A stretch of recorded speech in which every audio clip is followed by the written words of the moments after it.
আপনার কাছে billion billion টাকা থাকতে পারবে, কিন্তু আপনি অন্তরের শান্তি কিনতে পারবেন না। যখন সম্পদ বেড়ে যায়, যখন সম্পদ বেড়ে যায়, অন্তরের শান্তি কিনতে পারে না। যাদের সম্পদ আছে তারা শান্তি বাড়ানোর জন্য মদ খেয়ে পড়ে থাকে, ঠিক না? তারা মদের নেশায় বিভোর হয়ে যায়। কিসের কারণে? শান্তি চায়, শান্তি পাওয়া যায় না। কারণ শান্তির মালিক কে? আল্লাহ সুবহানাহু। আল্লাহু আকবার, আল্লাহু আকবার। সে টার্গেট বানিয়েছে কোন জায়গায়? যে টার্গেট বানাবে আখিরাত, যে টার্গেট বানাবে আখিরাত, তার কোনো লস হবে না। আচ্ছা দেখুন মুমিনের চিন্তা, মুমিনের জীবনটা। আপনার হাতে 1 লাখ টাকা আছে, আপনি রওনা দিলেন ঢাকায়। এখন ঢাকা যাওয়ার পথে আপনার টাকাটা হারিয়ে গেছে, তখন আপনি চিৎকার দিবেন নাকি ইন্না লিল্লাহ পড়বেন? বলেন, আপনার হারিয়ে গেছে, আপনি চিৎকার দিবেন নাকি ইন্না লিল্লাহ পড়বেন?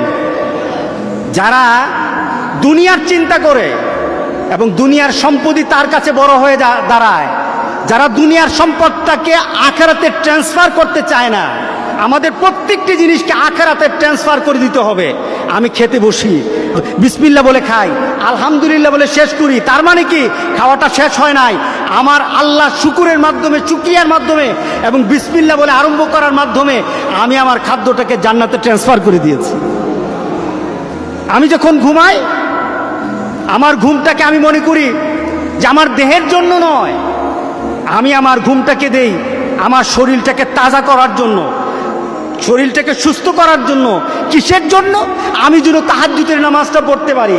আমি যখন নামাজে দাঁড়াই, আমার শরীর যেন ভালো থাকে, সুন্দরভাবে যেন 5টা ওয়াক্ত নামাজ পড়তে পারি।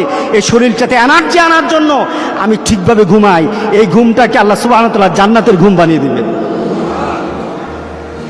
আপনি এটাকে কনভার্ট করতে পারছেন না জিনিসগুলিকে।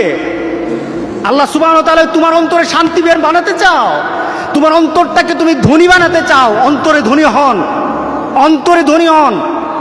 সম্পদে ধনী শান্তি নাই।